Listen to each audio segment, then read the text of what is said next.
Alhamdulillah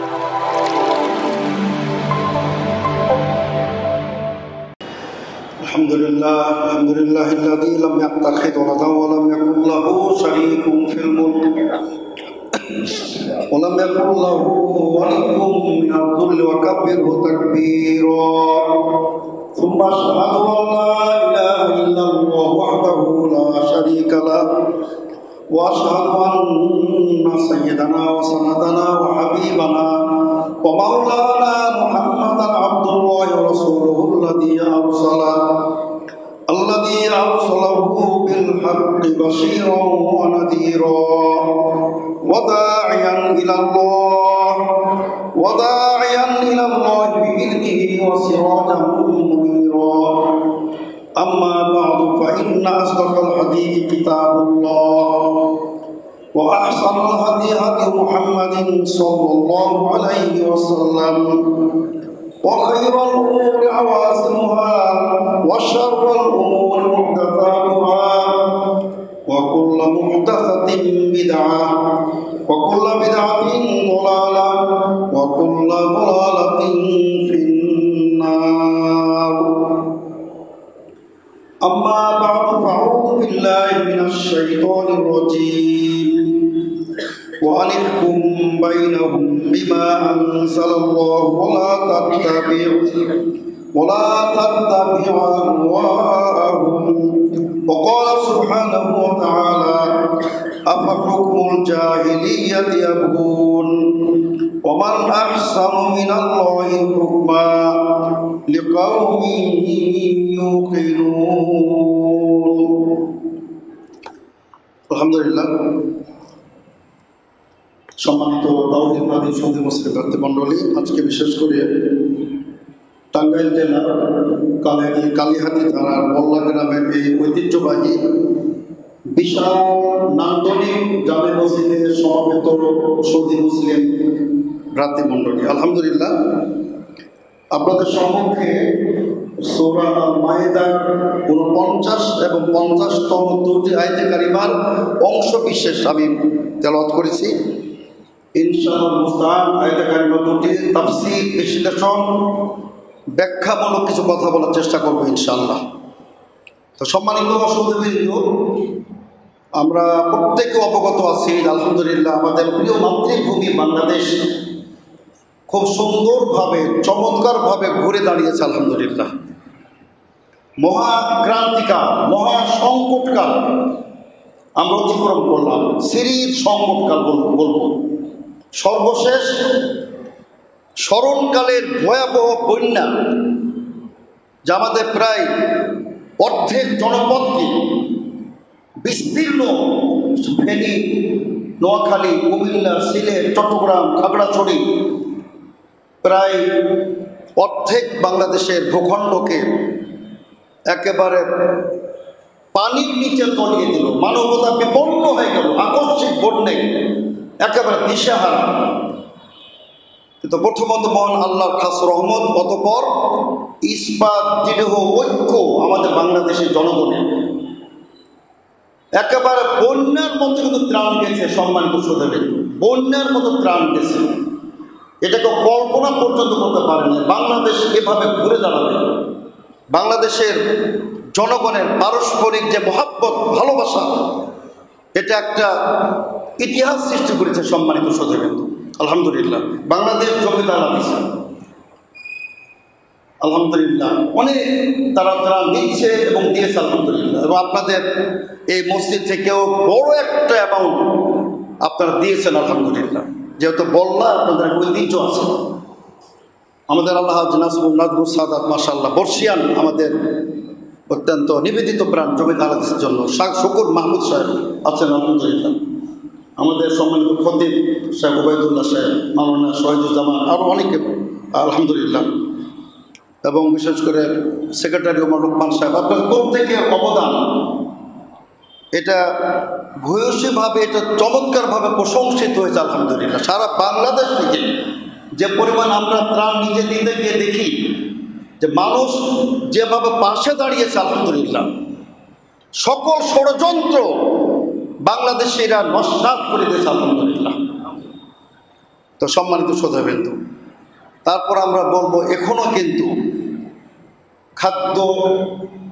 খাদ্য সামগ্রীতে যথেষ্ট এখনো সংকট রয়েছে। এজন্য এখনও তাদের বড় প্রয়োজন চাল, ডাল, আপনার বিভিন্ন যে তারপর পেঁয়াজ, আরও বিভিন্ন জিনিস, শুকনা মরিচ, শুকনা আপনার খেজুর আলহামদুলিল্লাহ অব্যাহত রয়েছে।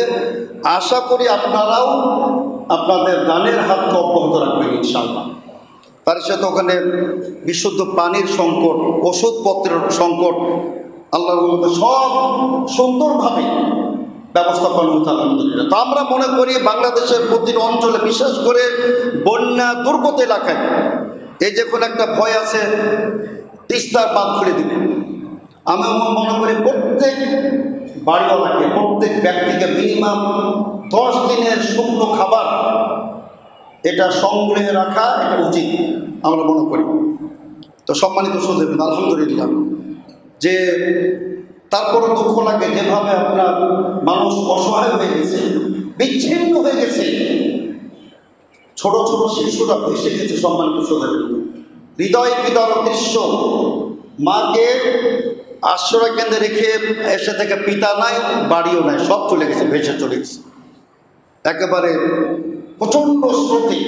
আলহামদুলিল্লাহ তারপর আমরা ঘুরে দাঁড়িয়ে আলহামদুলিল্লাহ অন্যভাবে। সম্মানিত শ্রোতাবৃন্দ, এই যে আপনার একটা রক্তাক্ত বাংলাদেশ আমরা দেখলাম, উত্তপ্ত বাংলাদেশ আমরা দেখলাম, এক অশান্তির বাংলাদেশ আমরা দেখেছিলাম। কিন্তু আল্লাহর আমাদের ছাত্র জনতা ঐক্যবদ্ধভাবে যেভাবে তারা ইস্পাত প্রাচীরের ন্যায় তারা তাদের দেশপ্রেমকে তারা প্রমাণ করেছে আলহামদুলিল্লাহ। কাজে আমরা একটি সুন্দর চমৎকার একটি বাংলাদেশ আমরা দেখতে পারি ইনশাআল্লাহ।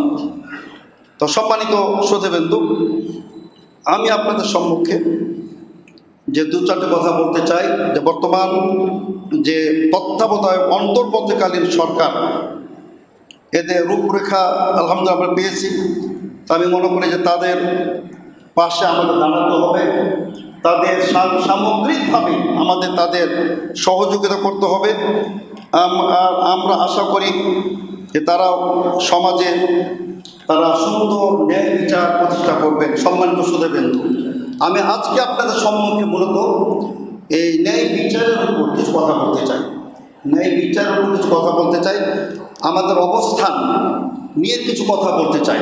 অনেকে মনে করেছিল বা অনেকে ভুল ধারণা যে জমিয়ত আহলে হাদিস বিগত সরকারের পদলেহন করেছে, এটা টোটালি ভ্রান্তি একটি কথা। সম্মানিত শ্রোতাবৃন্দ, বাংলাদেশ জমিয়ত আহলে হাদিস সবসময় যে কোনো সরকারকে ভালো কাজে সাহায্য করে, এটি হচ্ছে আমাদের মূলনীতি। আমরা কোশ্চেনকালও কোনো সরকারের অন্যায় কাজে তাদের আমরা সমর্থন প্রদান করি নাই। আমরা বরং সিলেবাসে যে আপনার অসংলগ্নতা ছিল, সিলেবাসে যে আপনার পৌত্তলিকতা ছিল, সিলেবাসে যে আপনার ইসলাম বিরোধী বক্তব্য ছিল, আমরা কিন্তু জোরালো বক্তব্য দিয়েছি সার্বক্ষণিক সর্বদা। এবং ঢাকা ইউনিভার্সিটিতে ইস্তেসকার সালাত আদায় করবে অনুমতি প্রদান করা হয়নি, এটা আমরা তীব্র প্রতিবাদ জানিয়েছি। সম্মানিত শ্রোতাবৃন্দ, সুতরাং আমরা প্রত্যেক সরকারের ভালো কাজের সহযোগিতা করি। বিশ্বনবীর হাদিস, লা তাআতা লিমাখলুকিন ফি মাসিয়াতিল খালিক, আল্লাহর অবাধ্যতায় কোনো পাপ কাজে কোনো ব্যক্তিকে আনুগত্য করা যাবে না, কোনো ব্যক্তিকে সমর্থন দেওয়া যাবে না। আমরা সেই নীতিতেই আমরা মেনেছি, আমরা পালন করতে। সম্মানিত শ্রোতাবৃন্দ, এখন কিছু ব্যক্তিবর্গের সাথে আমাদের একটা সুসম্পর্ক ছিল, তার কারণ তারা আহলে হাদিসের ঘরের সন্তান। তারা আপনার অন্য দলের শুধু নয়, তারা আহলে হাদিসের ঘরের সন্তান। তারাও বিশুদ্ধ আকীদা লালন করেন, সেজন্য আমরা তাদের কিছু সহযোগিতা নিয়েছিলাম। কিন্তু তার অর্থ এই নয় যে সরকারের বা বিগত সরকারের যে কোনো অন্যায় অপকর্মকে আমরা সমর্থন দিয়েছি, কোশ্চেনকালে আর প্রশ্ন ওঠে না। সম্মানিত শ্রোতাবৃন্দ, তা আমরা কথা বলতে চাই সম্মানিত শ্রোতাবৃন্দ যে বাংলাদেশ জমিয়ত আহলে হাদিস নিজস্ব আকীদায়, নিজস্ব স্বকীয়তায়, নিজস্ব মানহাজে পরিচালিত একটি সংগঠন। আমি যেন বলি যে আমরা মধ্যপন্থায় বিশ্বাসী, আমরা কোনোরকম আপনার সন্ত্রাসবাদী চরমপন্থায় বাংলাদেশ জমিয়ত আহলে হাদিস বিশ্বাস করে না। সম্মানিত শ্রোতাবৃন্দ, এই জন্য আমরা বলি আল্লাহর মধ্যে সমগ্র বাংলাদেশে টেকনাফ থেকে তেতুলিয়ায় একজন জমিয়তের কর্মী কখনই আল্লাহর রহমতে কোনো জঙ্গিবাদে চরম পর্যায়ে অভিযুক্ত হয় নাই আল্লাহর রহমতে। এজন্য সম্মানিত সুধীবৃন্দ, আমরা কিতাব ও সুন্নাহর দাওয়াত দেব। আমাদের মূল টার্গেট মানুষের আকীদা বিশুদ্ধকরণ। মুসলিম আবার কবর পূজা করে, আবার দাবি করে মুসলিম, এটা কেমন হতে পারে? সম্মানিত সুধীবৃন্দ, আমরা বিশ্বনবীর সহিহ সুন্নাহর আমরা আহ্বানকারী, আমরা বিশ্বনবীর মানহাজে আমরা মানুষকে দাওয়াত দিয়েছি। সম্মানিত সুধীবৃন্দ, তো আমি আশা করবো আপনাদের সামনে যে আমরা আমাদের সেই নীতিতে আমরা পরিচালিত হবো ইনশাআল্লাহ। সম্মানিত সুধীবৃন্দ, এবং ইনশাআল্লাহ বর্তমান সরকার তারা যত ভালো কাজ করবে তাদের প্রত্যেকটি ভালো কাজের সাথে আমরা তাদের পাশে আছি ইনশাআল্লাহ। সম্মানিত সুধীবৃন্দ, তো আমি একটা কথা বলতে চাই সম্মানিত সুধীবৃন্দ, যে আসলে আইনের শাসন প্রতিষ্ঠার কোনো বিকল্প নেই। কোনো দেশ এবং জাতি যদি আইনের শাসন প্রতিষ্ঠা না করে, সে জাতি দেশ পশ্চিমকাল তার মাথা উঁচু করে দাঁড়াতে পারে না। সম্মানিত সুধীবৃন্দ, এজন্য আমরা স্পষ্ট ভাষা বলতে চাই, সমাজ ও রাষ্ট্রের শান্তি শৃঙ্খলা রক্ষায় শাসন প্রতিষ্ঠা অপরিহার্য। আপনার ন্যায় বিচার এটা অপরিহার্য। সম্মানিত সুধীবৃন্দ, আল্লাহ রাব্বুল আলামিন তিনি আল কোরআন কারীমের অসংখ্য জায়গায় তিনি বলেছেন ন্যায় আদল ইনসাফ প্রতিষ্ঠা করতে হবে আপনার সমাজেও, আপনার পরিবারেও। সম্মানিত সুধীবৃন্দ, আপনার পরিবার থেকে নিয়ে রাষ্ট্র পর্যন্ত সর্বত্র ন্যায় প্রতিষ্ঠা করতে হবে আপনাকে।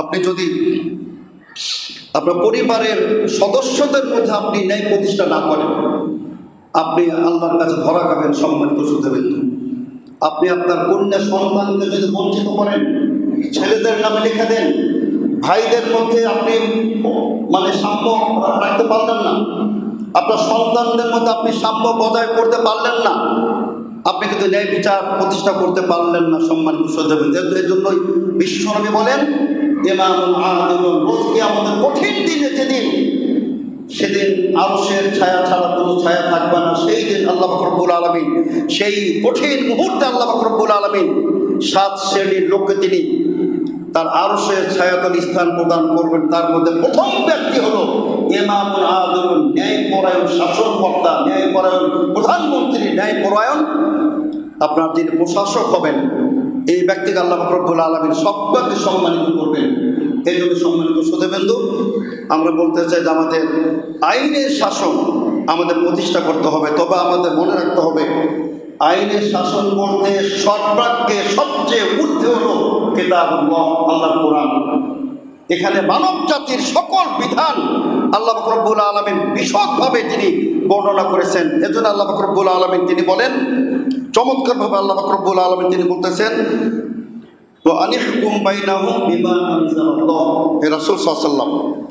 অথবা হে আদম সন্তান, কিয়ামত পর্যন্ত আগত প্রজন্ম তোমরা জেনে রাখো, আল্লাহ তাআলা যে অবতীর্ণ করেছেন আল কোরআন, এই কোরআন দ্বারা তোমরা শাসন করবে।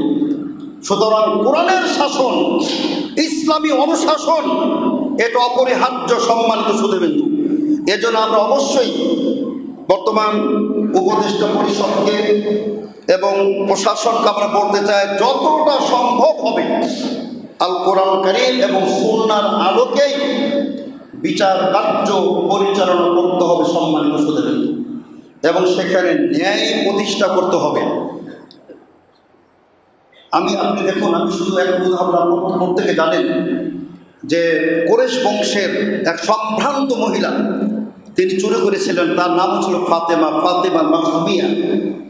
তার যখন চুরি ধরা পড়ে গেল, তখন তারা একটা প্রেস্টিজ ইস্যুতে পড়ে গেলেন। কুরাইশ বংশ, এই বংশের কোনো ব্যক্তির, নারীর যদি হাত কাটা যায়, সমগ্র বিশ্বে আমাদের কোনো মান মর্যাদা থাকবে না।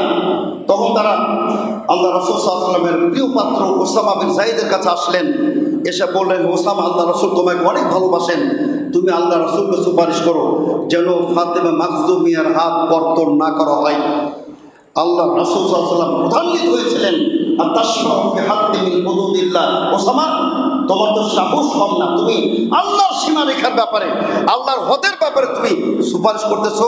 আল্লাহর কসম করে বলতেছি, লাউ আন্না ফাতিমাতা বিনত মুহাম্মাদিন সারাকাত লাকাতাউ ইয়াদাহা, আমি মুহাম্মদ সাল্লাল্লাহু আলাইহি ওয়াসাল্লামের কন্যা ফাতেমা যদি চুরি করতো, আমি নিজ হাতে তার হাত কেটে দিতাম। সুবহানাল্লাহ, এটা হলো আইনের শাসন। সম্মানিত সুধীবৃন্দ, আমি শুধু একটি দৃষ্টান্ত দেব। আমরা আসলে রাজনৈতিক বক্তব্য দিই না, কিন্তু আবার এটাও মনে করতে হবে ইসলাম রাজনীতির বাহিরেও নয়, এটাও আমাদের মনে রাখতে হবে।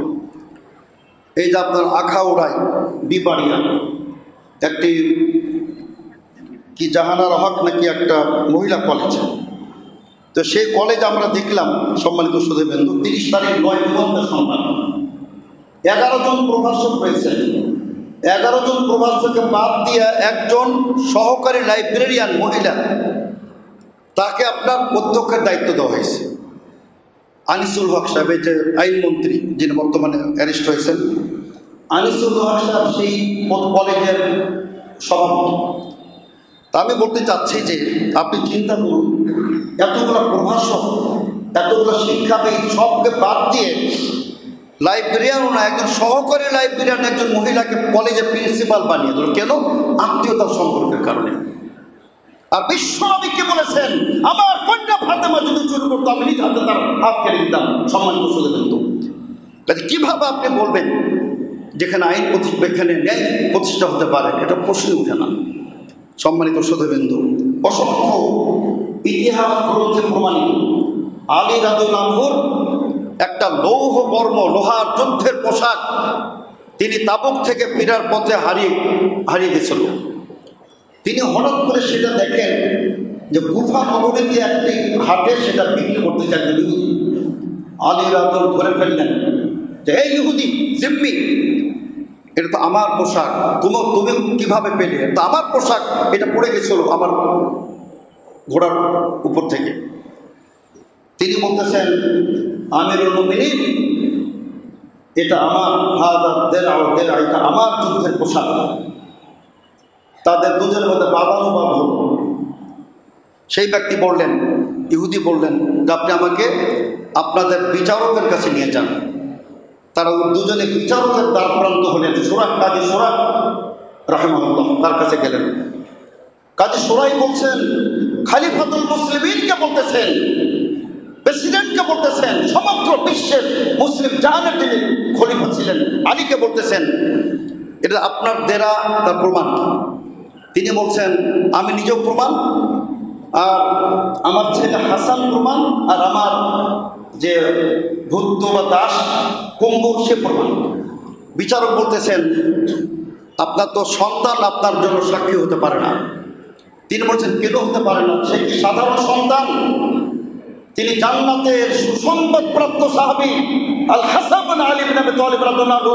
বিশ্বনবী যার ব্যাপারে বলেছেন, আল হাসান ওয়াল হুসাইন সাইয়্যিদা শাবাব আহলিল জান্নাহ। হাসান হুসাইন হলেন সকল জান্নাতি যুবকদের, তরুণদের সর্দার, আর আপনি এর সাক্ষী নেবেন না মানে? তিনি বলছেন, আমি এটা নিতে পারি না। তিনি আপনার যুদ্ধের আপনার অস্ত্রটি সেই ইহুদিকে দিয়ে দিলেন। তিনি হাসি মনে তিনি ফিরে যাচ্ছিলেন। কিছু দূর যাওয়ার পর তিনি আবার ফিরে আসছিলেন। ফিরে এসে বলছেন যে দেখুন, এই যে বিচারক আপনার বিরুদ্ধে রায় দিলেন, কিন্তু আপনার নিয়োগকৃত বিচারপতি, আপনার নিয়োগকৃত বিচারপতি, তারপর উনি আপনার বিরুদ্ধে আমার সপক্ষে তিনি রায় দিলেন। এটাই হলো ইসলাম। সুতরাং আমি আজকে জনসম্মুখে ঘোষণা দান করতেছি, আশহাদু আল্লা ইলাহা ইল্লাল্লাহ ওয়া আশহাদু আন্না মুহাম্মাদান আবদুহু ওয়া রাসূলুহু পাঠ করে তিনি মুসলিম হয়ে গেলেন। সম্মানিত সুধীবৃন্দ, এসব কারণে আমরা ইসলাম গ্রহণ করেছে চরিত্রের দিক দিয়ে, চারিত্রিক মাধুর্যে, মানবতা দেখিয়ে, ইনসাফের ভিত্তিতে। আজকে সারা পৃথিবীতে আজকে মুসলমান ভরে গেছে। সম্মানিত সুধীবৃন্দ, আর যদি আমাদের বিচারপতি শামসুদ্দিন মালিকের মতো হয়, একেবারে নিরপরাধ মানুষকে মৃত্যুদণ্ডে দণ্ডিত করে ফাঁসির কাস্টে ঝুলাই দেবে, যেহেতু সরকার তার পক্ষে আছে। এই হলো বাংলাদেশের প্রেক্ষাপট। সম্মানিত সুধীবৃন্দ, সহিহ মুসলিমের একটা হাদিস, সম্মানিত সুধীবৃন্দ, সহিহ মুসলিমের একটি অত্যন্ত গুরুত্বপূর্ণ হাদিস। আমর আস রাদিয়াল্লাহু আনহু, তাকে একজন সাহাবী বলছেন যে আমি আল্লাহ রাসূলের হাদিস পেশ করতেছি যে কিয়ামতের পূর্বে আল্লাহর জমিনে পৃথিবীতে খ্রিস্টানদের সংখ্যা বেশি হবে। তিনি বলছেন, তুমি কি ভেবেচিন্তে কথা বলছো? তোমার কি জ্ঞান আছে? তুমি কি বলছো যে কিয়ামতের পূর্বে খ্রিস্টানদের সংখ্যা বেশি হবে? তিনি বলছেন, আল্লাহর কসম করে বলছি, আমি বিশ্বনবীর মুখ থেকে নিজে শুনেছি যে কিয়ামতের আগে পৃথিবীতে খ্রিস্টানদের সংখ্যা বেশি হবে। তখন তিনি বললেন, যেহেতু আল্লাহ রাসূলের আদেশ, সেটা মিথ্যা হতে পারে না। কিন্তু আমি মনে করি কারণ কি? কারণ হলো যে তারা আপনার ন্যায় বিচার তারা করে, তারা জুলুম করে না তারা।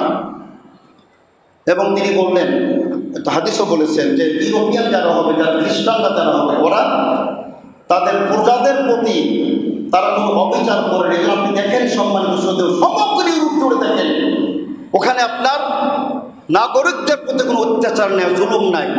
আর আমাদের যত মুসলিম দেশে যত উৎপীড়ন, নিপীড়ন, শাসন, দুঃশাসন, এ কারণেই কিন্তু আজকে আমার দুরবস্থা। সম্মানিত শ্রোতাবৃন্দ, তো এই জন্য আমি বলতে চাই সম্মানিত শ্রোতাবৃন্দ, যে আমাদের ন্যায় বিচার প্রতিষ্ঠা করতে হবে। সম্মানিত শ্রোতাবৃন্দ, আমাদের আপনার সর্বক্ষেত্রে আমাদের আপনার ন্যায় বিচার। আল্লাহ তাআলা কি বলেন? ওয়ালা ইয়াজরিমান্নাকুম শানাআনু কওমিন আল্লা তা'দিলু ইয়াদিলু হুয়া আকরাবু লিত-তাকওয়া। আল্লাহ বলেন, খবরদার, যদি তোমার শত্রু হয়, শত্রুর প্রতিও তুমি ন্যায় বিচার করবে। এখান থেকে আমরা কিন্তু সরে গেছি। সম্মানিত শ্রোতাবৃন্দ, আমরা রাজনৈতিক বক্তব্য দেই না, কিন্তু এটি সঠিক।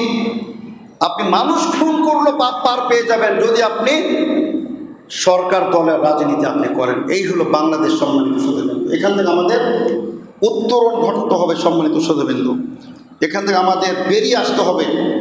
দেখুন, আমি একটা কথা বলতে চাই, আমি আবারও বলবো, অ্যাকচুয়ালি আমরা সত্যি বলছি কোনো রাজনীতি বক্তব্য দেয়, কিন্তু জ্ঞানী লোকদের আপনার সম্মানিত করতে হবে। প্রফেসর ডক্টর ইউনূস সমগ্র বিশ্বে একজন স্পেশাল ভিআইপি নাগরিক, সারা বিশ্বে তিনি সম্মানিত, কিন্তু আমরা বাংলাদেশ তাকে কিন্তু সম্মান দিতে পারি নাই। আমাদের একটি সহ অবস্থান দরকার। আপনি দেখুন, ভারতবর্ষে সমস্ত রাজনীতিবিদরা একত্রে এক টেবিলে তারা বসলো, আমরা কিন্তু পারি না। সম্মানিত শ্রোতাবৃন্দ, আমাদের এক টেবিলে বসতে হবে। সম্মানিত শ্রোতাবৃন্দ, দেশের সমাধান করতে হবে। আমাদের কিছু আহলাদিসের, আমি বলবো, অবিবেচক এবং ভাইরাল বক্তা, তারা ওই মানের আলেম না, কিন্তু তারা সমাজে ফিতনা সৃষ্টি করতেছে। আমরা তাদের প্রতিবাদ জানাই, ক্লিয়ার বলতে চাই, ওদের জমিদারদের সাথে কোনো সম্পর্ক তাদের নাই। যারা বলে বেয়াদবের মতো, যারা বলে যে সে রংপুরের ছাত্র আবু সাইদ, সে নাকি আত্মহত্যা করেছে, নাউযুবিল্লাহ। কত বড় বেয়াদব মূর্খ ছেলে! কিভাবে বলে যে আবু সাইদ আত্মহত্যা করেছে? আবু সাইদ কি জানতো যে তাকে গুলি মারা হবে? তার বিশ্বাস ছিল, আমার দেশের পুলিশ কিভাবে আমাকে গুলি করতে পারে? আমি তো ন্যায়ের পক্ষে দাঁড়িয়েছি, আমি তো বাংলাদেশে বৈষম্য বিরোধী। আপনি চিন্তা করছেন, যদি 55%, 56% রেলওয়ে, তো আপনাকে 80% যদি আপনার তথাকথিত মেধার নামে, তথাকথিত কোটার নামে সব চাকরি যদি তাদেরকে দিয়ে দেওয়া হয়, মেধাবীরা কোথায় যাবে? সম্মানিত শ্রোতাবৃন্দ, লড়াই এটা হক বাতিলের লড়াই। কাজে তাদের ঈমান থাকলে আমরা মনে করি সেটা শাহাদাতের মৃত্যু হবে। সম্মানিত শ্রোতাবৃন্দ, কিন্তু আমাদের কিছু আহলাদিস বক্তা তারা সমাজে বিভ্রান্তি সৃষ্টি করছেন, আর পুরো দায় কিন্তু আমাদের উপর আসতেছে। আহলাদিস নাকি বলতেছে আবু সাইদ নাকি আত্মহত্যাকারী, সে নাকি জাহান্নামী, নাউযুবিল্লাহ। আমরা তীব্র প্রতিবাদ জানাই। ফতোয়াবাজি করবেন না, বক্তৃতার জগতে শুধুমাত্র বক্তব্য দেবেন, ফতোয়াবাজি করবেন না। ফতোয়ার জন্য জমিদার হাদিসের শীর্ষ পর্যায়ের ওলামা কেরাম আছেন, তাদের উপর ছেড়ে দিন, ফতোয়াবাজি করবেন না। তবে তারই সাথে আমরা সরকারের কাছে এটিও জোরালো দাবি জানাই, বর্তমানে একজন বাইতুল মুকাররমের ভারপ্রাপ্ত খতিব নির্বাচিত হয়েছেন। আজকের সংবাদ, আমি মনে করি তাকে প্রত্যাহার করা দরকার। তিনি নিরপেক্ষতা বজায় রাখতে পারেন না, কারণ বাইতুল মুকাররম জাতীয় মসজিদ, ওটা আমাদেরও ট্যাক্সের। বাংলাদেশের 4 কোটি তাওহীদি জনতা, সেটিও মসজিদ। আর সেই মসজিদের খতিব যদি আহলাদিসের বিরুদ্ধে বক্তব্য দেয়, যারা ফিতনাবাদ, এদেরকে বাজেয়াপ্ত করা হোক, ব্যান করা হোক, এই ধরনের যারা ফালতু কথা বলে, আমি মনে করি আমাদের মাননীয় তত্ত্বাবধায়ক সরকার প্রধান এবং প্রত্যেক উপদেষ্টা পরিষদের এখানে গুরুত্ব প্রদান করা উচিত। এদেরকে ওই জাতীয় সরকারি আপনার জায়গা থেকে তাদের অপসারণ করা উচিত দ্রুত টাইমে। সম্মানিত শ্রোতাবৃন্দ, আমরা চাই একটি সুন্দর বাংলাদেশ, শান্তিপূর্ণ বাংলাদেশ, সাম্যের বাংলাদেশ। মানবাধিকারের বাংলাদেশ। আপনারা দেখেছেন অতীতে সমস্ত মানবাধিকার সাংবিধানিক যত অফিস আদালত রয়েছে, বিচারালয় রয়েছে, মানবাধিকার সংস্থা রয়েছে, নির্বাচন কমিশন রয়েছে, সবকে কিন্তু নষ্ট করে ফেলা হয়েছিল। সম্মানিত শ্রোতাবৃন্দ, আমরা নিরপেক্ষতা চাই। গণতন্ত্র এটা বিতর্কিত বিষয়। টোটালি যে বলে, আমাদের অনেকে বলেন টোটাল গণতন্ত্র হারাম, এটা কিন্তু বা কুফরি মতবাদ, এটি কিন্তু ভুল কথা। এক বাক্যে বলা যাবে না। অবশ্যই গণতন্ত্রের আংশিক ইসলাম দ্বারা স্বীকৃত। সম্মানিত শ্রোতাবৃন্দ, তা বুঝতে হবে। যখন উমর ইবনে খাত্তাব রাদিয়াল্লাহু আনহু ইন্তেকাল করেন, তখন তিনি 6 জন লোককে দায়িত্ব দিয়েছিলেন। এই 6 জন লোক তারা দেখবেন পরবর্তীতে খলিফাতুল মুসলিমিন কে নির্বাচিত হবেন। আব্দুল আউফকে দায়িত্ব দেওয়া হয়েছে। তিনি বলেছেন, আমি বাড়ি ঘরে ঘরে আমি এটা সমীক্ষা চালিয়েছি, জরিপ চালিয়েছি। শিশুদের, বড়দের, বৃদ্ধদের, নারীদের, পুরুষদের, দাসদের, স্বাধীনদের প্রত্যেকের আমি মতামত নিয়ে জানতে পেরেছি যে সবার চেয়ে জনপ্রিয় ব্যক্তি হলেন ওসমান বিন আফফান রাদিয়াল্লাহু আনহু, 2 নম্বর আলী ইবনে আবি তালিব রাদিয়াল্লাহু আনহু। এটাও কিন্তু একটা গণতন্ত্র। সম্মানিত শ্রোতাবৃন্দ, সুতরাং অত বেশি ফতোয়াবাজি করবেন না যে টোটাল গণতন্ত্র হারাম আর টোটাল ভোটে অংশগ্রহণ করা হারাম। এরা জঙ্গি, এরা খারিজি। সম্মানিত শ্রোতাবৃন্দ, মনে রাখবেন, এই সমস্ত খারিজিদের দ্বারা আপনারা প্রভাবিত হবেন না। যে এক কথাটি বলে যে ভোটে অংশগ্রহণ করা যাবে না এবং কোনো রাজনীতি করা যাবে না, এরা সমাজে বিভ্রান্ত সৃষ্টিকারী। সম্মানিত শ্রোতাবৃন্দ, সুতরাং এক বাক্যে ফতোয়া দেওয়া যায়, ব্যাখ্যা সহ দিতে হবে। সম্মানিত শ্রোতাবৃন্দ, এজন্য আমরা বলতে চাই যে আমরা বাংলাদেশকে আশা করি আমরা একটি নতুন বাংলাদেশ, নতুন সূর্যোদয়ের বাংলাদেশ, নতুন দ্বিতীয় স্বাধীনতার বাংলাদেশ আমরা দেখতে চাই। এবং আমি মনে করি আমাদের প্রফেসর ডক্টর ইউনূসের মধ্যে সে কোয়ালিটি আছে। আলহামদুলিল্লাহ, তিনি নিজে স্পষ্ট ব্যাখ্যা করেছেন। তাকে বলা হতো তিনি ঘুষখোর। তিনি বলেছেন, তিনি সুদখোর। তিনি বলেছেন গ্রামীণ ব্যাংকের কথা শতকরা 1% না 1.5% তার মালিকানা। তারপরে তিনি ওই জাতীয় কোনো অবলি তিনি সুদ গ্রহণ করেন না। কাজে আমরা আল্লাহ তিনি অনেক আলেম ওলামাদের তিনি মর্যাদা দিচ্ছেন, আলেম ওলামাদের তিনি পক্ষে রায় দিয়েছেন। আলহামদুলিল্লাহ। আমি আরেকটি কথা বলতে চাই। সম্মানিত শ্রোতাবৃন্দ, আমরা রাজনীতি করি না, অবশ্যই জামাত ইসলামী করি না। জামাত ইসলামের আহলে হাদিস যোজন ব্যবধান রয়েছে, আপনাকে বুঝতে হবে। আহলে হাদিসের আকীদা মানহাজ এটা কখনোই জামাত ইসলামের সাথে একীভূত হতে পারেনি না। স্বতন্ত্র, পৃথক, আলাদা সর্বশ্রেষ্ঠ মানহাজ হলো আহলে হাদিসের মানহাজ। তারপর আমরা আল্লামা দেলওয়ার হোসেন সাঈদী রহমতুল্লাহ আলাইহি তাকে যখন এভাবে অমানবিকভাবে তার যখন মৃত্যুদণ্ড দেওয়া হলো, তারপর তাকে যখন চিকিৎসার নামে অনেকের মধ্যে হত্যা করা হলো, যাই হোক, আমরা সেদিন এতটা অসহায় ছিলাম যে আল্লামা বা মাওলানা দেলওয়ার হোসেন সাঈদীর ব্যাপারে আমরা একদম মুখ খুলে তার প্রতি সহানুভূতি আমরা জানাতে পারি নাই।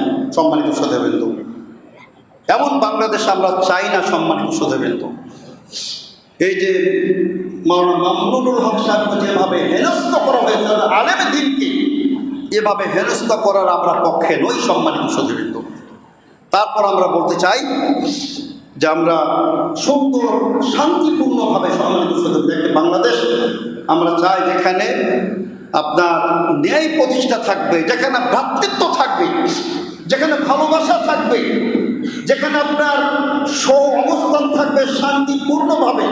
যেটা ডক্টর মোহাম্মদ ইউনূস সাহেব বলেছেন যে আমরা বিচারে, অধিকারে আমরা কোশ্চিন কালো আমরা পার্থক্য করবো না যে তুমি হিন্দু না মুসলিম, প্রত্যেকে যারা বাংলাদেশের নাগরিক প্রত্যেকে সমান সুবিধা ভোগ করবে। এটি আমরা এমন বাংলাদেশ চাই। সম্মানিত শ্রোতাবৃন্দ, ইসলামের শুভাগমন ঘটেছিল প্রত্যেক অধিকারকে প্রতিষ্ঠা করার জন্য। সম্মানিত শ্রোতাবৃন্দ, প্রত্যেকের ন্যায় বিচারকে, সেটা ন্যায় বিচার জন্য প্রাপ্তি হয়, ন্যায় বিচার জন্য লাভ করে, সেজন্য ইসলামের আগমন ঘটেছে। সম্মানিত শ্রোতাবৃন্দ, ইসলাম এমন একটি মহান শাশ্বত ধর্ম, কিয়ামত পর্যন্ত অবিকৃত ধর্ম, যেখানে কোনো প্রকার বিন্দু বিসর্গ জুলুমের স্বীকৃতি প্রদান করে না। সম্মানিত শ্রোতাবৃন্দ, আল্লাহ রাব্বুল আলামিন তিনি কি বলেন, ওয়াতিলকাল কুরা আহলাকনাহা, আল্লাহ বলছেন ওই সমস্ত জনগণগুলিকে আমি ধ্বংস করেছি। কখন? যখন তারা উৎপীড়ন করেছে করেছিল, নিপীড়ন করেছিল, জুলুম করেছিল। এজন্য ইবনে তাইমিয়া বলেন, কোন অমুসলিম শাসক আল্লাহ রাব্বুল আলামিন তাকেও দীর্ঘায়িত দান করেন যদি সে ন্যায় পরায়ণ শাসক যদি হয়। আর কোন মুসলিম শাসকও যদি জালেম হয়, আল্লাহ তাআলা তাকে উদ্ধার করে দেন। সম্মানিত শ্রোতাবৃন্দ, বাদশাহ নাজাশী তিনি তখন মুসলিম হন নাই, কিন্তু তিনি বুকে টেনে নিয়েছিলেন, মুসলমানদের বুকে টেনে নিয়েছিলেন এবং তিনি পরবর্তীতে মুসলিম হলেন। বিশ্বনবী মুহাম্মদ সাল্লাল্লাহু আলাইহি ওয়াসাল্লাম তার গায়েবানা জানাজার ব্যবস্থা করে দিলেন। সুবহানাল্লাহ। এই জন্য সম্মানিত শ্রোতাবৃন্দ, আসুন আমরা আমাদের প্রিয় মাতৃভূমিকে আমরা ভালোবাসি। আর আমরা আশা করি যে সকল, বিশেষ করে আদালতে, বিচারালয় যেটা ন্যায়সঙ্গত বিচার হয়। সম্মানিত শ্রোতাবৃন্দ, আপনার আবু দাউদ, তিরমিজি, নাসাই, ইবনে মাজাহ হাদিস, বিশ্বনবী বলেন, আল কুযাতু সালাসাতুল, বিচারক তিন প্রকার হয়ে থাকে, তিন শ্রেণীর বিচারক হয়ে থাকে। এক শ্রেণীর লোক বিচারপতিরা জান্নাতে যাবে। তারা কারা? রাজুলুন আরাফাল হাক্কা ফাকাদা বিহি, সে হক চিনতে পেরেছিল, জানতে পেরেছিল, আর হকের মোতাবেক সে ফয়সালা দিয়েছে, এই ব্যক্তি জান্নাতে। আর এক ব্যক্তি, সে হক চিনেছিল কিন্তু হকের মোতাবেক সে সিদ্ধান্ত প্রদান করে নাই, ঘুষের বিনিময়ে, রাষ্ট্রকে খুশি করার বিনিময়ে, তার নিজস্ব, তার আপনার পথভ্রষ্টতার কারণে যেভাবেই হোক, সে ব্যক্তি হকের বিরুদ্ধে ফতোয়া দিয়েছিল, বিচার রায় দিয়েছিল। বিশ্বনবী বলেন এই ব্যক্তি জাহান্নামী। আর অপর বিচারপতি ওই ব্যক্তি জাহান্নামী যে ব্যক্তি আপনার জ্ঞান অর্জন করে না কিন্তু মনের মতো মন গড়া রায় দিয়ে দিয়েছিল, এই ব্যক্তিও জাহান্নামী। সুতরাং সম্মানিত শ্রোতাবৃন্দ, আমরা চাই যে প্রতিটা আদালতে, প্রতিটা বিচারালয়ে, প্রতিটা জজ কোর্টে, আদালতে, হাইকোর্টে, সুপ্রিম কোর্টে ন্যায় বিচার প্রতিষ্ঠা হবে। তখন এক দেশ ও জাতি সমৃদ্ধশালী হবে। তার কারণ আপনার ন্যায়সঙ্গত ছাড়া, সম্মানিত শ্রোতাবৃন্দ, কোনো জাতি কিন্তু মাথা উঁচু করে দাঁড়াতে পারে না। সম্মানিত শ্রোতাবৃন্দ, আমরা আশা করি যে আমরা প্রত্যেকেই, আমরা যে যেখানে থাকি না কেন, সম্মানিত শ্রোতাবৃন্দ, আমরা ন্যায় প্রতিষ্ঠা করব। আর আমি আশা করি যারা আমাদের সরকারে আছেন, আলহামদুলিল্লাহ, তারা আপনার দেশপ্রেমিক, তারপর অভিজ্ঞ চৌকস অফিসারদেরকে তারা বিভিন্ন পদে তারা পদায়ন করবে, তাদেরকে নিযুক্ত করবেন। আর যত দুর্নীতিবাজ আছে, যার দেশ বিক্রি করে দিতে পারে, সবচেয়ে একটি কথা সম্মানিত শ্রোতাবৃন্দ, আমরা যেটা বলতে চাই, আলহামদুলিল্লাহ, আমাদের ছাত্র জনতা ইস্পাত, দৃঢ় সাধারণ প্রাচীরের মাধ্যমে আমরা যে দ্বিতীয় স্বাধীনতা অর্জন করলাম, আলহামদুলিল্লাহ। তো আমাদের সবচেয়ে বড় ব্যাপার, আমাদের ছেলেদের যে চেতনা, সেন্টিমেন্ট যে জাগ্রত হয়েছে, আগ্রাসী শক্তি বিরোধী এবং দেশের পক্ষে তারা সৈনিক হিসাবে আমাদের তরুণ তরুণীরা যেভাবে রাস্তায় নেমে এসেছিল, তাদের বুকে গুলি করলো, তারা সরে দাঁড়ায় নাই। এই ধরনের দেশপ্রেমিক তরুণ তরুণী, যুবক যুবতী, বাংলাদেশের নাগরিক যদি রুখে দাঁড়াতে পারে, ইনশাআল্লাহ আমরা একটা সুন্দর বাংলাদেশের আমরা প্রত্যাশা ব্যক্ত করতেই পারি। সম্মানিত শ্রোতাবৃন্দ, এই জন্য আমাদের আহলাদিসের যে আকীদা, মানহাজ, এটাকে সবচেয়ে গুরুত্ব দিতে হবে। আগে শিরক মুক্ত বাংলাদেশ হবে। সম্মানিত শ্রোতাবৃন্দ, শিরক মুক্ত বাংলাদেশ হবে। ওই কবর পূজা চলবে না, মাজার পূজা চলবে না। সম্মানিত শ্রোতাবৃন্দ, বিশুদ্ধ আকীদা আর বিশ্বনবীর সুন্নাত সর্বাধিক গুরুত্ব প্রদান করতে হবে। সহিহ হাদিস থাকতে মানব রচিত ফিকহের কোনো গুরুত্ব থাকতে পারে না। সম্মানিত শ্রোতাবৃন্দ, যারা বলে আহলাদিসরা ইহুদিদের দালাল, যারা বলে আহলাদিসরা প্রতি আমি 300 কোটি টাকা পাই, এদেরকে রাষ্ট্রীয়ভাবে বিচার করা দরকার। সম্মানিত শ্রোতাবৃন্দ, আর যারা সরকারি অফিস থেকে বাইতুল মুকাররমের ইমামতির দায়িত্বে থেকে, খতিবের দায়িত্ব থেকে, ইসলাম ফাউন্ডেশনের উচ্চ পদস্থ কর্মকর্তা ব্যক্তি যারা এভাবে সমাজে বিভ্রান্তি সৃষ্টি করে, আল্লাহর জমিনের সবচেয়ে হকপন্থী জামাত আহলে হাদিসের বিরোধিতা বিষোদ্গার করে, এদের রাষ্ট্রীয়ভাবে এদের শাস্তির ব্যবস্থা করা দরকার। সম্মানিত শ্রোতাবৃন্দ, তার কারণ আমরা সমাজে অশান্তি সৃষ্টি করে না। আমরা কোনো একজন কোনো মাযহাবী ভাইদেরকে আমাদের মসজিদ থেকে আমরা বহিষ্কার করি না। সম্মানিত শ্রোতাবৃন্দ, কিন্তু আমাদেরকে বহিষ্কার করা হয়, আমাদের মসজিদে অগ্নিসংযোগ করা হয়, আমাদের মসজিদে তালা লাগিয়ে দেওয়া হয়। আমরা আশা করি আমাদের এই বক্তব্যগুলিকে আমরা আমাদের মাননীয় উপদেষ্টা পরিষদের সকল সম্মানিত সদস্য বৃন্দের নিকটে আমরা পৌঁছে দিতে পারবো। সম্মানিত শ্রোতাবৃন্দ, বাংলাদেশে 4 কোটি আহলাদিস আপনাদের সাথে আছে, যদি আপনারা অটল করে থাকেন, ন্যায়ের উপরে থাকেন, আপনার যদি বাংলাদেশের সাংবিধানিক অধিকার এটা যদি সকলের জন্য আপনারা চূড়ান্ত করতে পারেন, নিশ্চিত করতে পারেন, তো ইনশাআল্লাহ আমরা আপনাদের সাথে আছি। সম্মানিত সুধীবৃন্দ, আমরা মনে করি যে আমাদের সরকারকে সময় দিতে হবে। তারা যেভাবে আলহামদুলিল্লাহ তারা যেভাবে গুছিয়ে করতেছে, একটা কোনো একটা ষড়যন্ত্র, সব ষড়যন্ত্র নস্যাৎ হলেন আলহামদুলিল্লাহ।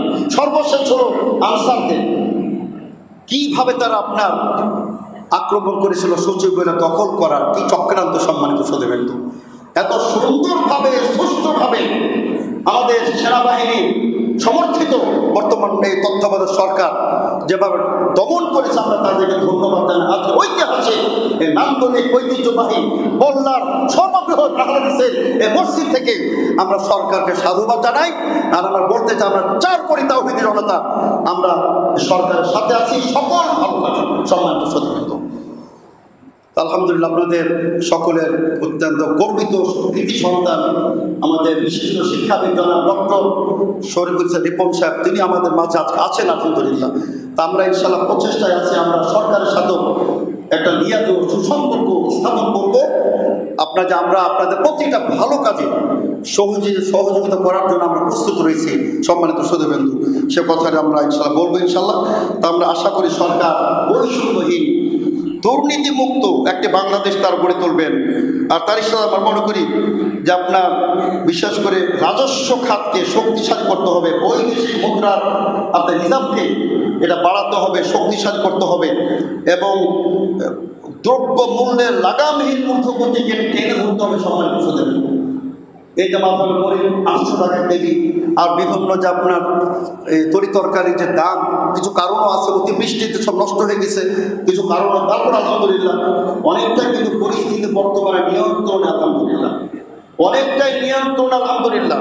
সমগ্র বিশ্বব্যাপী বাসী কিন্তু এখন বাংলাদেশকে প্রশংসার দৃষ্টিতে দেখা শুরু করেছে আলহামদুলিল্লাহ। আমাদের ঐক্য ধরে রাখতে হবে। সম্মানিত সুধীবৃন্দ, আমাদের কোথাও যেন দেশ বিরোধী কোনো ষড়যন্ত্র না হয়। সম্মানিত সুধীবৃন্দ, আমরা স্পষ্ট ভাষায় বলি, জাহলাদিসরা সবচেয়ে শান্তিপ্রিয় একটি গোষ্ঠী আলহামদুলিল্লাহ। আমরা কখনই কোনো জঙ্গিবাদকে চরমপন্থাকে আমরা আশ্রয় প্রশ্রয় দেই নাই, পশ্চিমকাল আমরা দেই নাই। আমরা ওয়া উলিল আমরি মিনকুম, আল্লাহ তাআলার বাণী, ওয়া উলিল আমরি মিনকুম, যারা শাসন ক্ষমতায় আছে, ক্ষমতাসীনদের আনুগত্য করতে হবে, তবে সেটা অবশ্যই ভালো কাজের মধ্যে। যেখানে তারা যদি অন্যায় কাজ করে আমরা অবশ্যই সুন্দরভাবে আমরা প্রতিবাদ করবো। সম্মানিত সুধীবৃন্দ, তো আসুন সম্মানিত সুধীবৃন্দ, আমাদের সময় শেষ। আলহামদুলিল্লাহ এত সুন্দর একটি দৃশ্য, এই যে আপনার এত নান্দনিক মসজিদ, কানায় কানায় একদম উত্তর থেকে দক্ষিণ, একদম পূর্ব থেকে পশ্চিম, কানায় কানায় পরিপূর্ণ আলহামদুলিল্লাহ। কাজে একটি বিশাল মসজিদ, তাওহীদি জনতা, বিশাল জনস্রোত বাংলাদেশকে দেখতে হবে। যারা বলে যে আহলাদিসের সংখ্যা ওই 1 লাখ মাত্র, নাউযুবিল্লাহ। আমরা 4 কোটি তাওহীদি জনতা। সম্মানিত সুধীবৃন্দ, তার মধ্যে বল্লা কিন্তু এক অত্যন্ত গুরুত্বপূর্ণ একটি স্থান। সম্মানিত সুধীবৃন্দ, একটি গ্রাম বা একটি ইউনিয়ন আমরা মনে করি অনেক জেলাকেও ছাপিয়ে গেছে। সম্মানিত সুধীবৃন্দ, আপনাদের যে আত্মত্যাগ, আপনাদের যে জমিয়তের প্রতি দরদ ভালোবাসা, এটা আমরা অত্যন্ত গর্ববোধ করি। সম্মানিত সুধীবৃন্দু, বারাকাল্লাহু লানা ফিল কুরআনিল আযীম ওয়া নাফা'না ওয়া ইয়্যাকুম বিল আয়াতিল মুতাহহারাতি ওয়া যিকরিল হাকীম।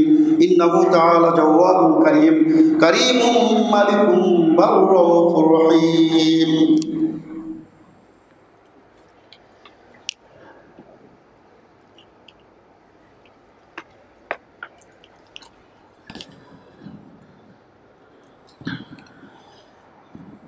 আলহামদুলিল্লাহ নাহমাদুহু ওয়া নাস্তাঈনুহু ওয়া নাস্তাগফিরুহু ওয়া নু'মিনু বিহি ওয়া নাতাওয়াক্কালু আলাইহি ওয়া নাউযু বিল্লাহি মিন শুরুরি আনফুসিনা ওয়া মিন সাইয়্যাতি আমালিনা।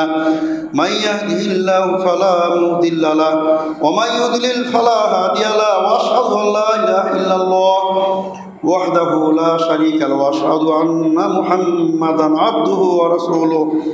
আম্মা বা'দ, আউযু বিল্লাহি মিনাশ শাইতানির রাজীম। ইন্নাল্লাহা ওয়া মালায়েকাতাহু ইউসাল্লুনা আলান নবী ইয়া আইয়ুহাল্লাযীনা আমানু সাল্লু আলাইহি صلوا عليه وسلموا تسليما اللهم صل على محمد وعلى آل محمد كما صليت على إبراهيم وعلى آل إبراهيم إنك حميد مجيد اللهم بارك على محمد وعلى آل محمد كما باركت على إبراهيم وعلى آل إبراهيم إنك حميد مجيد اللهم بارك على محمد وعلى آل محمد كما باركت على إبراهيم وعلى آل إبراهيم إنك حميد مجيد